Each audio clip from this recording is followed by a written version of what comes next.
In 2019, there was a lot of talk about remote work as the wave of the future. When the COVID-19 pandemic hit in 2020, that all changed. Suddenly, it was very present and very current. However, we need to be clear that crisis-induced working from home is not at all the same as intentional remote work. In that global tragedy, companies did not have time to create a remote strategy. Employees didn't necessarily have a good place to work or even the right equipment. And with anxiety high for everyone, it was challenging even in the best situations. When we talk about remote adaptation, we're speaking about the process of implementing one of the team structures discussed in the previous lesson.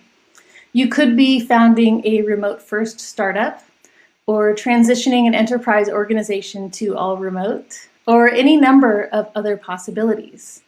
What the process really requires is intentionality in designing and adopting a new mindset, new practices, and even people and roles that will carry you into a sustainable remote work future. The advantage to transitioning slowly is that you can implement gradual change management, especially for people or systems that require significant transformation. However, this can create fatigue and inefficiency from continual iteration. We've identified 5 major phases of adaptation, and in this lesson, we'll review each of them. Not all organizations will go through all phases, but you may experience several of them as you execute your remote plan.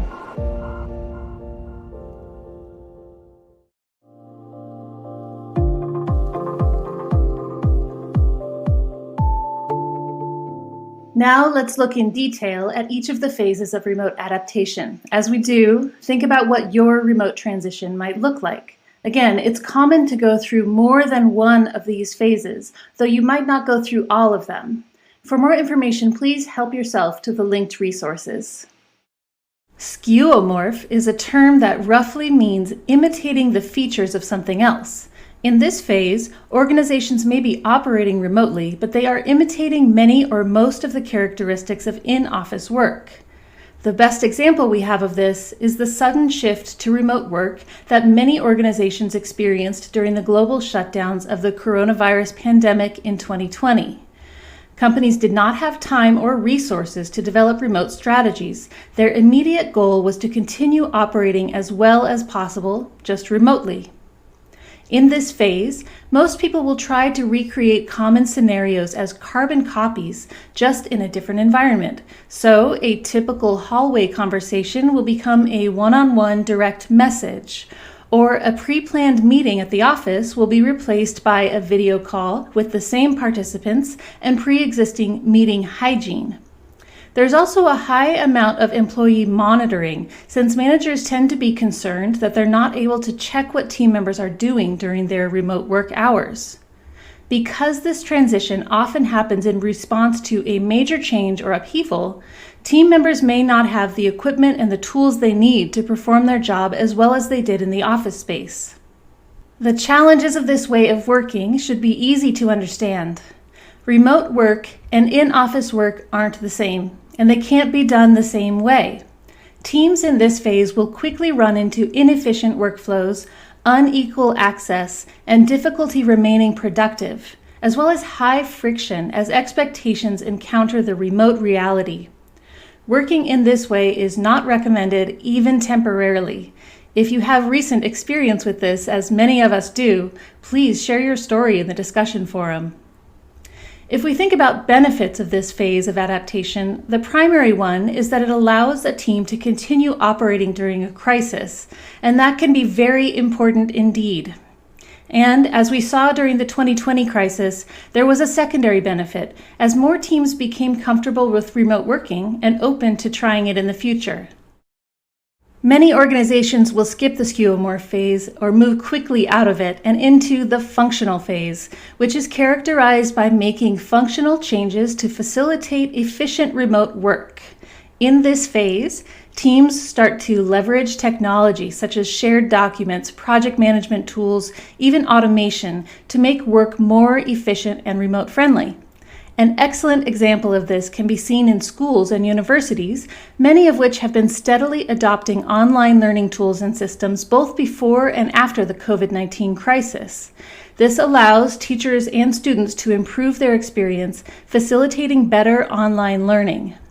The primary characteristic in this phase is at the level of leadership. When leaders begin to ask, "What if we didn't do things the way we've always done them?" This opens up a new range of possibilities. For an organization to enter the functional phase, it must also be truly functional, in the sense that employees must have the equipment and the tools they need to do their work, usually provided or reimbursed by the employer.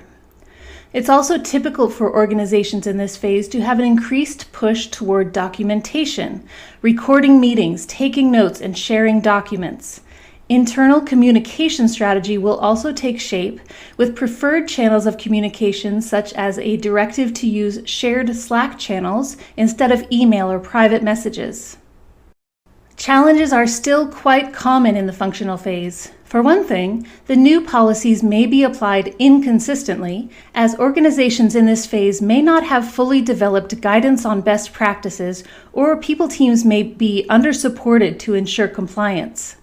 It's also common for there to be friction among leadership, management, and the people teams who are not fully trained or convinced on remote adaptation. Communication breakdowns and inefficiencies are common. This is the phase where you will see a huge amount of meetings, as information may be difficult to find and there isn't a strong practice of asynchronous work.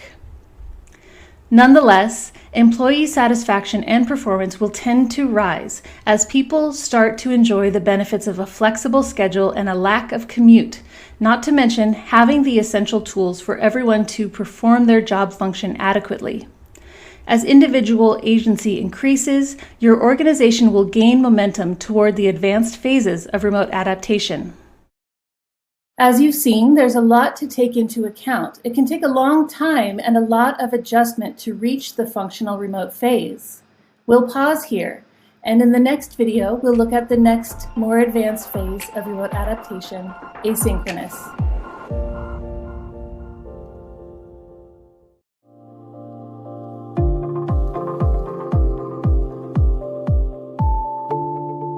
In the previous video, we went through the first two phases of remote adaptation. Now let's look at the third, asynchronous remote.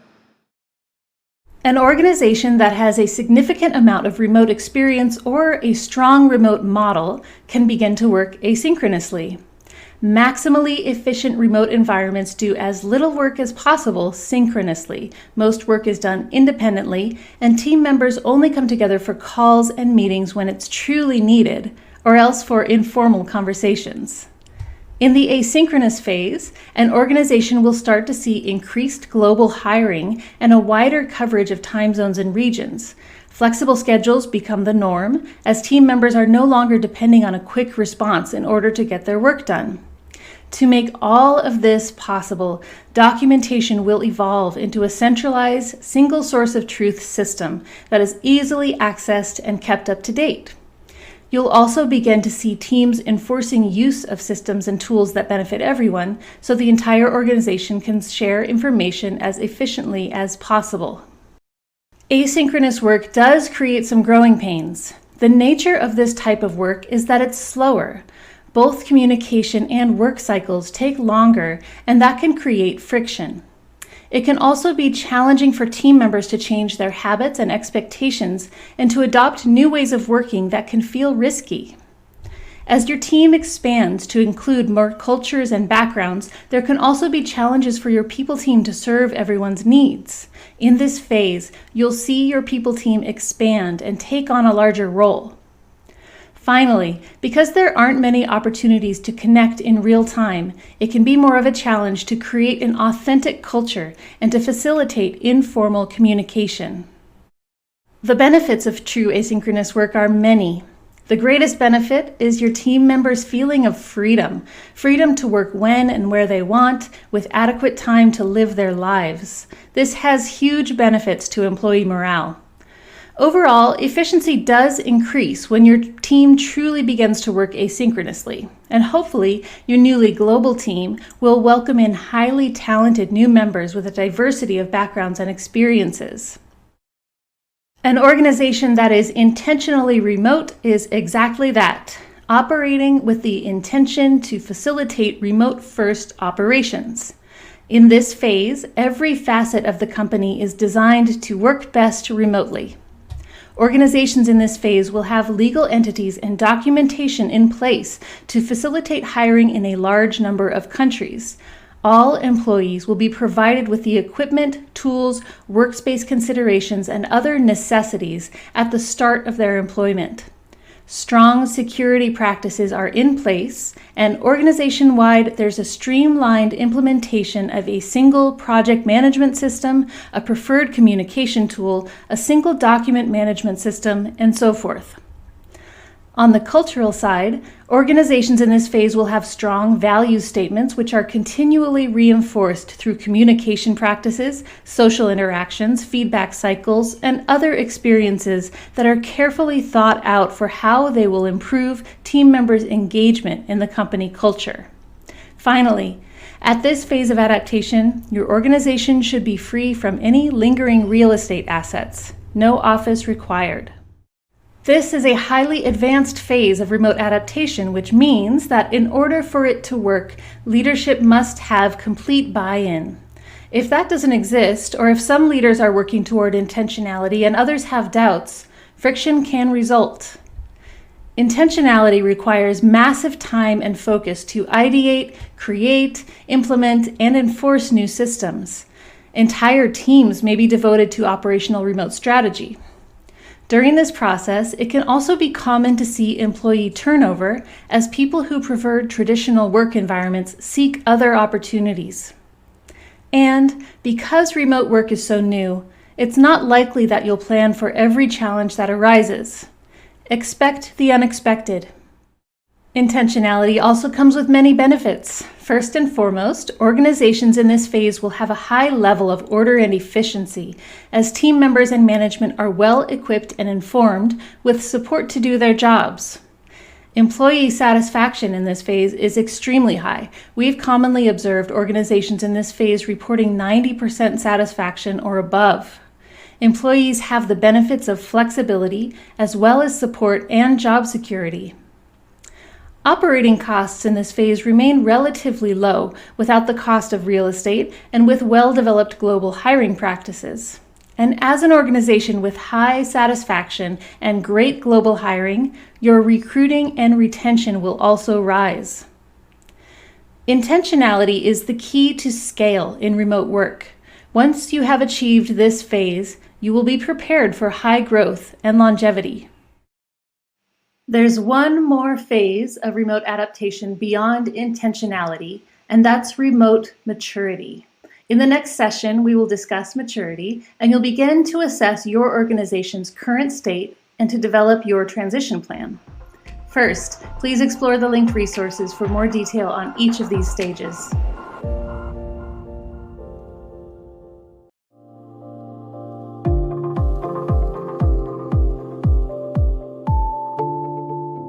Even a global enterprise with full organizational maturity can still have a lot to learn about working remotely. In fact, in order to move through each of these phases, you'll have to develop a new facet of maturity that's specific to remote work understanding. This is an excellent time to take an assessment of where you're at currently. Use the discussion forums and start asking some questions within your organization until you can confidently answer these questions. How mature is your management, and are they willing to be transparent with their team on how they're iterating on the fly as they move between phases? Are managers naturally willing to adopt a mindset of trust and empowerment as opposed to command and control? Is leadership open to transparent communication and documentation practices, or do they prefer closed doors and limiting access? Does leadership seek to listen to newly remote team members to understand what voids exist and need to be addressed? Does your company have strong documentation for core processes? Do your team members have a strong understanding of digital communication tools? Do they have secure methods of accessing sensitive information, such as a VPN? Does your business operations or IT department have strong protocols for enabling remote team members? The best advice I can give you here is to be fully honest.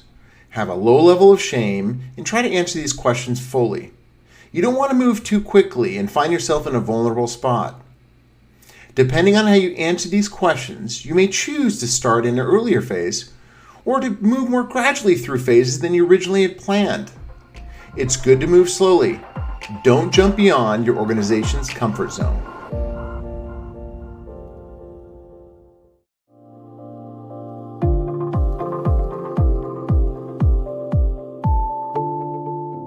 Congratulations! By assessing your organization's remote maturity, you've already completed the first step toward creating a remote transition plan.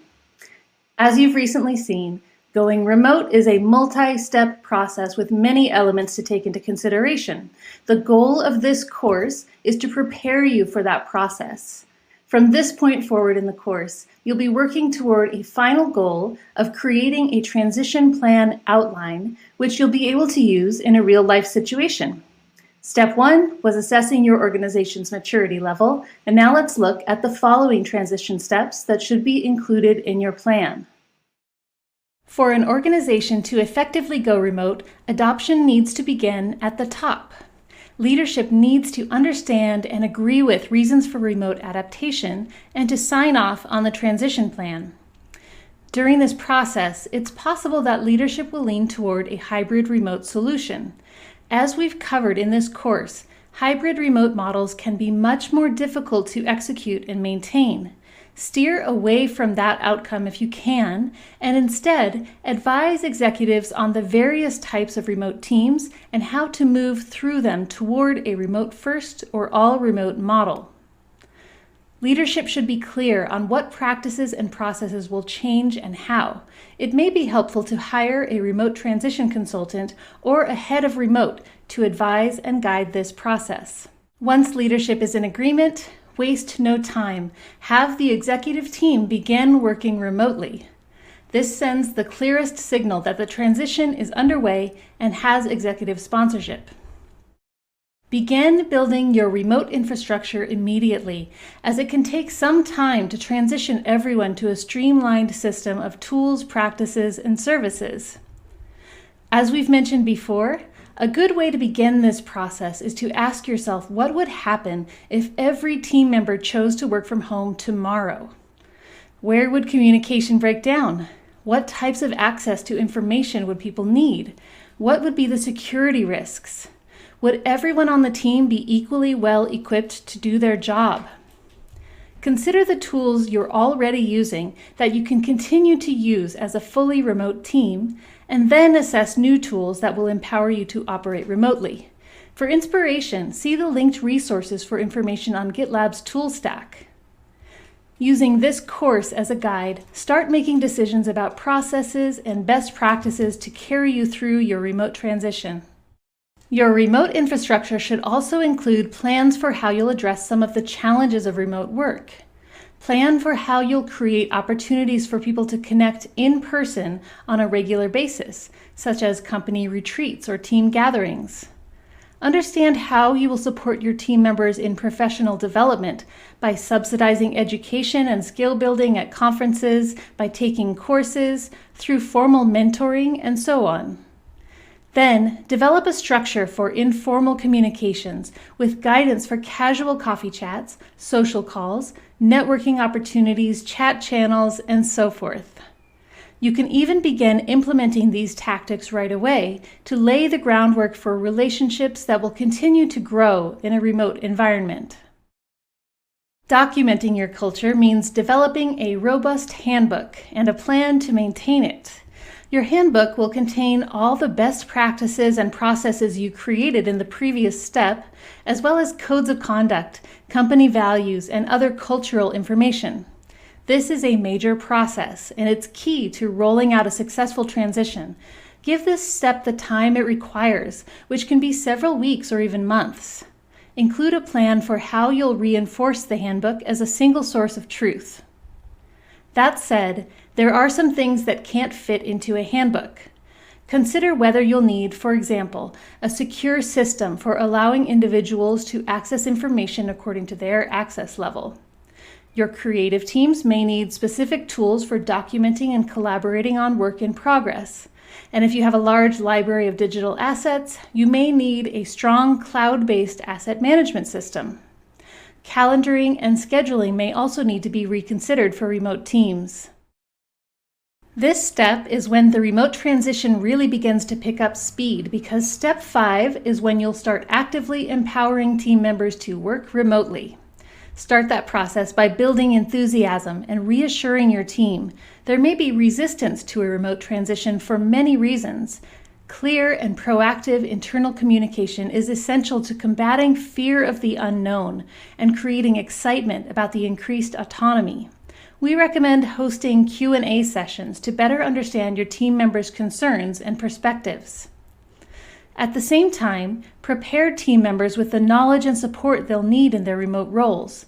Consider creating a guide to remote work, or encourage team members to take GitLab's free certification on remote work readiness, which is linked in the resources. As part of this step, you'll also be issuing and reimbursing equipment for anyone who needs it, which may be everyone. Don't cut corners in this process. It's an important investment and can be very meaningful to your team. Consider hiring workspace consultants to help you in this process. If the goal is for 100% of your team to have comfortable and ergonomic workspaces, what should you consider? For many organizations, providing laptops is a necessary step. Most organizations will choose to reimburse employee expenses on desks, chairs, and other equipment. Many teams will also reimburse co-working memberships, which can be especially beneficial in a remote transition for employees who thrive in an office environment. Now, we've just covered steps 1 through 6 in a 7-step process. To get to this point in your remote transition, it may take your organization several months or even years. If you keep moving forward, learning and applying your learnings as you go, you will eventually determine that your team is ready for the final step in the process, closing the office. We'll discuss that very important step next. For more on planning your remote transition, please see the linked resources.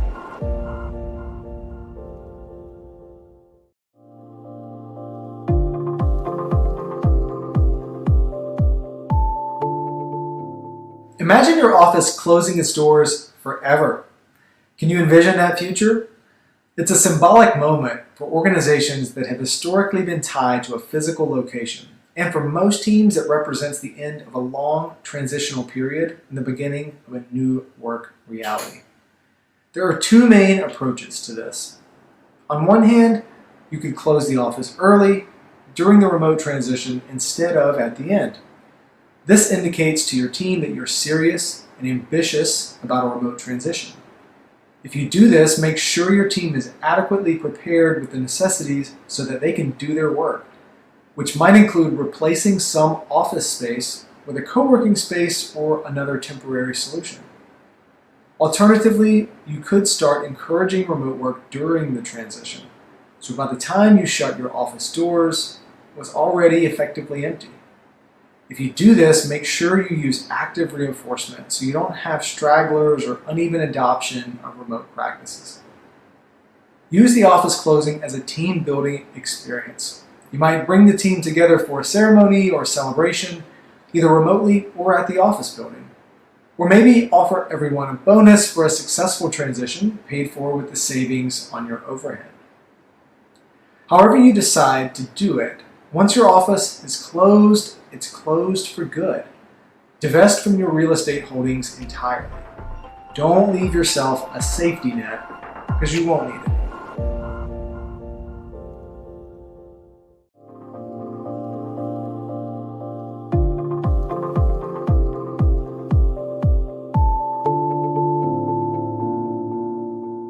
If you work in an office, there are probably some things you take for granted. Birthday parties, casual Fridays, free swag, or even just bagels and muffins at an in-person meeting. Well, in remote work, all of that is gone. As a result, you have to create an intentional strategy for how to help your team connect with your company culture. For the purposes of this module, let's create a baseline definition of culture to build on. The Harvard Business Review introduces it in this way. Strategy and culture are among the primary levers at top leaders' disposal in their never-ending quest to maintain organizational viability and effectiveness. Strategy is a formal logical system for reaching your organization's goals. Culture is a system of values and beliefs which guides people to act in certain ways through establishing norms and shared assumptions. Or as Peter Drucker once said, culture eats strategy for breakfast. A strong company culture supports your strategy and goals. A weak or dysfunctional culture can undermine your strategy and your team. A company culture is hardwired into the people. They recognize it intuitively and respond to it in predictable ways. However, culture can be created intentionally or unintentionally. As an example of an intentional culture, our GitLab value statement and supporting actions help people to know what is expected of any given interaction, and it also empowers people to reinforce those values through behaviors. However, we are also subject to unintentional cultures such as systematic and cultural biases that employees have learned throughout their lives.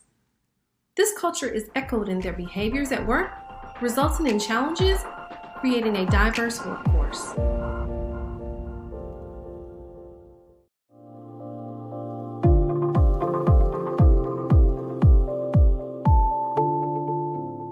In a co-located organization, culture is built and reinforced both formally and organically, and it mostly happens through in-person interactions. As we've mentioned before, distributed teams have fewer opportunities to connect in the ways that we're used to. This can result in teams becoming siloed, people becoming disconnected, and culture struggling to flow organically through a remote team. That's the most obvious difference that you should prepare for as you move into remote work, but there are other factors to take into account as well. A geographically distributed team may also have different culture backgrounds, norms, and expectations about the professional environment. For example, if your team has several people living in Latin America, a few people in Spain, and a few people in the United States, what language do you speak at work? When a team is in multiple time zones, how do you schedule meetings? How is information communicated and with how much context? Burnout and overwork are more common in a remote environment. Co-located organizational cultures may function well with a high emphasis on drive and performance, but a distributed team needs more documentation and policy in place to empower each team member to achieve work-life harmony. Because of all this, it's even more important to have a culture focus when building a remote team. And keep in mind that a strong culture will ideally be linked to and support your business strategy. In other words, the type of culture you choose to build and the way you implement it will also likely need some adjustment. For example, GitLab's culture of transparency and iteration enables asynchronous work, because people can access the information they need no matter what hours they are working. That's a strategic choice. It helps create a holistic environment where team members know how to work and are empowered to be effective. Whether or not you have a formally documented culture already, it's a good idea to strategize for how you'll create a culture that supports remote work while maintaining your company's unique character. This is where values come in. In the next section, we'll discuss values, and you'll begin learning how to select and implement a value system that supports your organizational culture.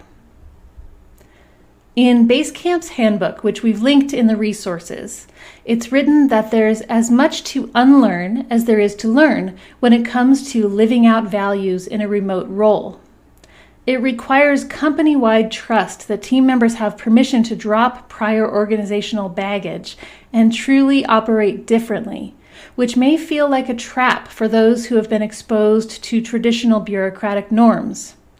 Psychological safety is critical, and leadership should place a high degree of importance on ensuring that this does not erode. At GitLab, we believe that one of the company's biggest risks would be losing the values that bind us. In the next lessons, you'll learn more about how values work, how to create and implement them, and how to choose the ones that are right for your team.